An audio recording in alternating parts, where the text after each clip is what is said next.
Dans le cadre de la série Regards sur Berthier-sur-Mer, nous découvrirons aujourd'hui dans ce premier épisode l'histoire de Berthier, les origines. Bonjour, M. Richard Galimois. Bonjour, M. Lavoie, bienvenue à Maire Berthier. de Berthier. Eh oui, déjà depuis 5 ans, j'ai entamé mon deuxième mandat il y a 1 an, en 2017, mais auparavant, j'ai été 8 ans comme conseiller municipal. À cette époque-là aussi, j'ai dû être maire suppléant pendant au moins 6 mois, ce qui m'a donné la piqûre, puis aujourd'hui, Vous vous êtes fait la main, comme on et dit. voilà, et voilà. Et donc, vous êtes natif d'ici. L'histoire de Berthier, pour vous, là, vous pouvez nous entretenir 2-3 jours On là-dessus. pourrait, je pense qu'on n'a pas assez de... Pas assez de temps. J'aimerais justement que vous nous parliez un peu de Berthier, les origines, pour tout ça, parce que je sais que ça ne s'appelait pas Berthier-sur-Mer au départ. Non. Au départ, je vous dirais, ça remonte à 1672.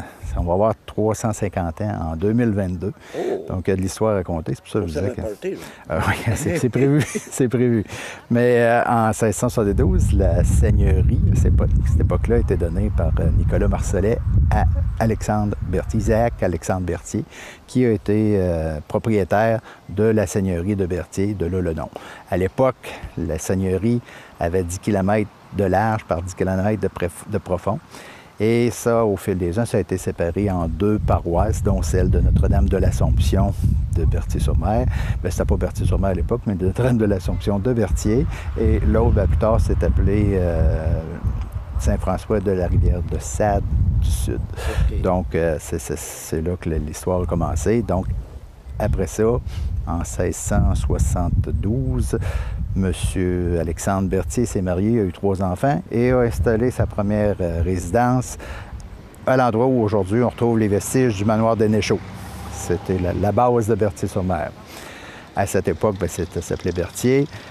1 an plus tard, un autre seigneur lui a légué une autre terre dans le coin de aujourd'hui Berthierville. De là, qu'il y a eu 2 seigneuries de Berthier, 2 paroisses de Berthier, dont celle de Berthier en bas et celle de Berthier en haut.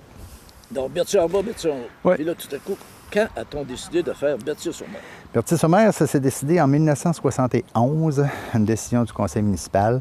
Il fallait justement distinguer les deux, la ville de la municipalité du bas. On a donné le nom de Berthier-sur-Mer à l'époque parce que ici le fleuve s'élargit. Il y a quelques kilomètres de distance de l'autre rive. Et en même temps, on est à la limite des eaux salées et des eaux douces. Donc, Oui. de là, on a donné l'appellation de sur-mer. Fait que c'est depuis 1971. Oui. C'est vrai que même si c'est le fleuve, on dit toujours qu'on va à la mer. Oui, donc c'est pas encore la mer, on est encore dans le fleuve parce que la mer même dépasse l'embouchure du Saint-Laurent, mais à partir de là, ben, l'histoire Parce que je s'est suis faite. natif de Rimouski. Oui, c'est dans ce coin-là aussi, je pense que... C'est ça. Mais l'histoire de Berthier, il s'est passé toutes sortes... À Oui. quel moment ça a été constitué? Vous avez dit en 1600? En 1672, je vous dis qu'en 1800, donc à cette époque-là, c'était plus la famille Berthier, C'est puis les proches de la famille. Il y a eu 3 enfants, etc. Ils sont établis. Mais à partir, je vous dirais, la vraie constitution, c'est des années 1850 quelques, là, où on a vraiment établi la paroisse de Berthier. Et à ce moment-là, il y avait 40 habitants qui habitaient Berthier. Aujourd'hui, on est rendu à combien? Avant ça, Oui. 20 ans plus tard, il y a eu une augmentation, ils sont passés de 40 à 258. Et aujourd'hui, on a franchi le cap des 1600 habitants. Ça, de façon régulière, mais durant la période estivale, la population... Rien est plus festival. Il fut un temps où on doublait, je vous dirais, de population. À l'époque, on était environ 1200, 1500.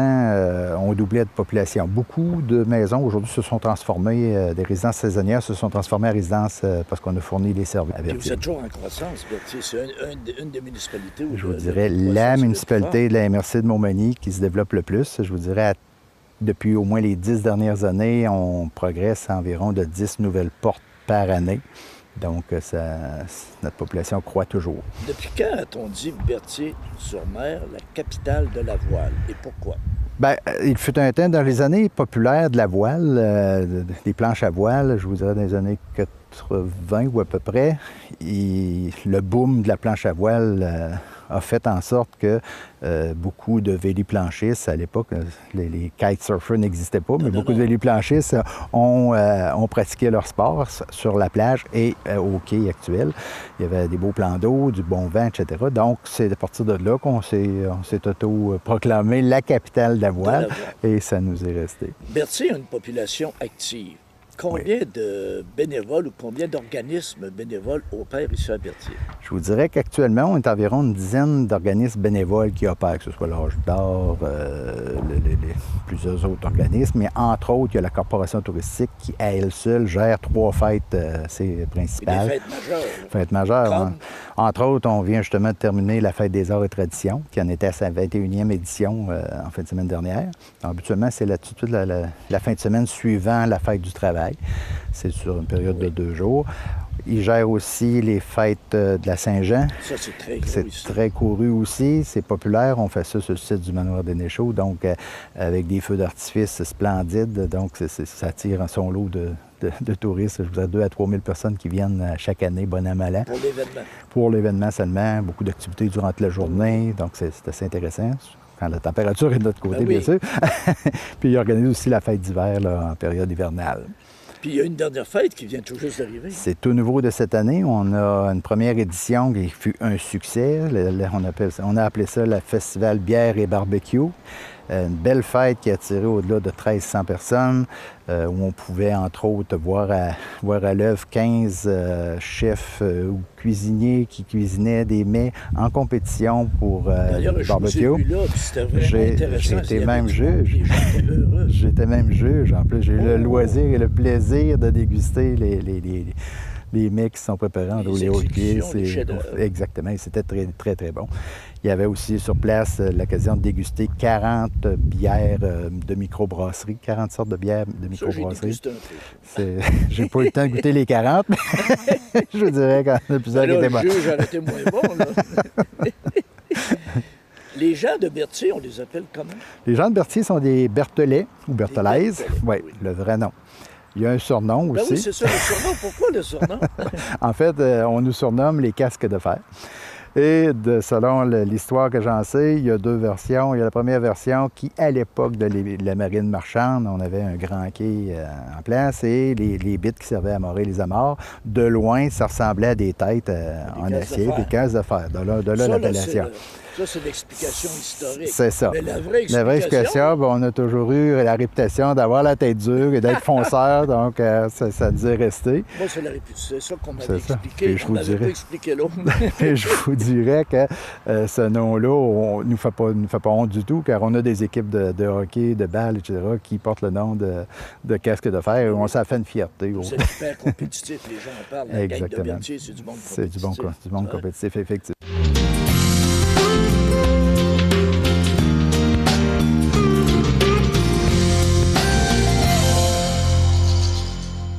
Le parc Jean-Lesage a été aménagé. Dans le fond, c'est un bout de terrain qu'on avait qui ne servait à peu près à rien.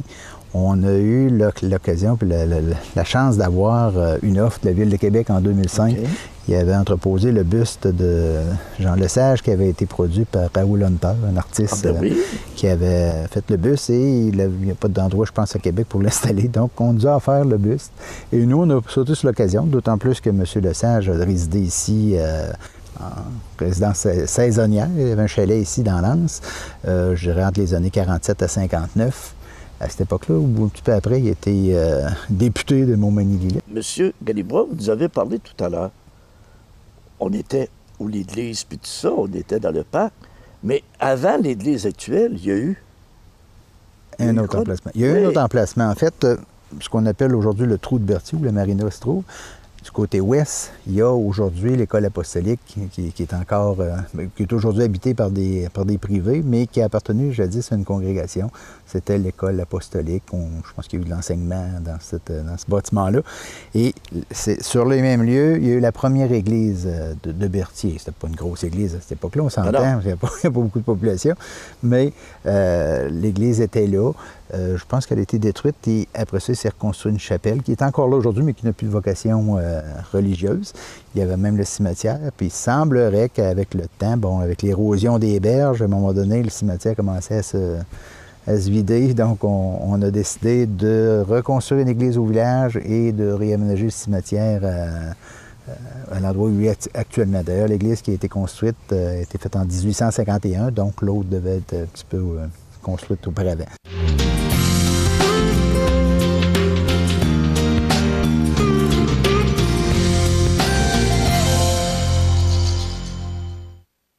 première messe fut dite en 1859 par le curé Bonenfant. OK. Puis, vous avez derrière nous la toile qui est au-dessus de l'autel, qui démontre l'ascension de la Vierge. Oh! Étant donné que notre paroisse, on l'appelle Notre-Dame de l'Assomption. Ensuite, vous me parliez d'un bateau. Oui! Alors, le bateau qui est suspendu à la voûte de l'église, ce bateau-là est là depuis 1873. Il a été construit par un monsieur Tremblay, c'est un menuisier. Puis, on l'a nommé le Saint-Joseph. Pourquoi? Bon, je vais vous dire pourquoi. C'est 4 capitaines de Berthier qui l'ont acheté, qui ont fait don de ce bateau à l'Église pour assurer leur protection quand ils partaient en mer. En mer. Dans ces années-là. Et pour accompagner ce beau bateau, l'Église s'est dotée d'un orgue Casavant. Puis l'orgue est là depuis 1929. Alors, on appelle ça un orgue à 10 titres. Mais les gens les musiciens connaissent un petit peu qu'est-ce que c'est. Oui. Alors, on est bien fiers. Apparemment que, quand on l'entend, c'est sûr que l'harmonie, c'est remarquable. Ah ben oui. On sait que les orgues Casavant, ils ont une très belle réputation à ce moment-là. Mondialement reconnu. Mondialement reconnu. Oui, oui. Et il est arrivé des choses moins drôles à Berthier. Tout à coup, j'ai appris que le clocher a tombé. En 1954. C'est dû à quoi? Du mauvais temps. Oh. Un orage vraiment avec beaucoup de violence, puis des vents très, très forts ont fait que le clocher a été décroché de sa base, puis s'est retrouvé complètement dans le stationnement, en avant de l'église. Puis nous autres, moi je m'en souviens, j'avais 7 ans. Puis moi j'ai grandi à 2 pas de l'église, alors on a vu le clocher à un moment donné qui était étendu de tout son long. Puis selon la légende, il y a toujours une légende, des faits historiques, les gens du temps disaient que c'est le coq qui en était responsable. Ah oui? Parce que le coq, il s'ennuyait tout seul. Puis quand le clocher a tombé, on l'a retrouvé dans le poulailler du voisin. Les légendes, c'est ça. Hein? C'est ça, les légendes. Mais on va s'en tenir aux faits historiques du clocher. Voilà!